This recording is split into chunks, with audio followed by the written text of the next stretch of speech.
Pinabili namin for 9,500. Ito, automatic na siya.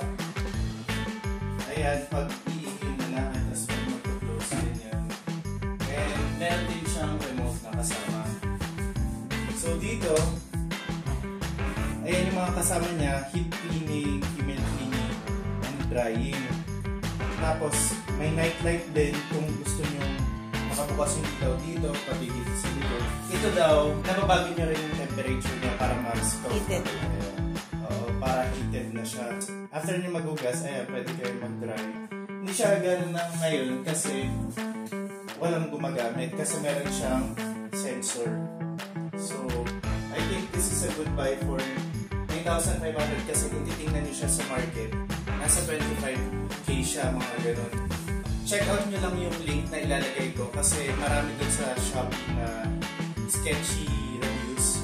So, para direct na kayo mapupunta dito sa kung saan kayo pwede pupunta. Ito yung flash niya.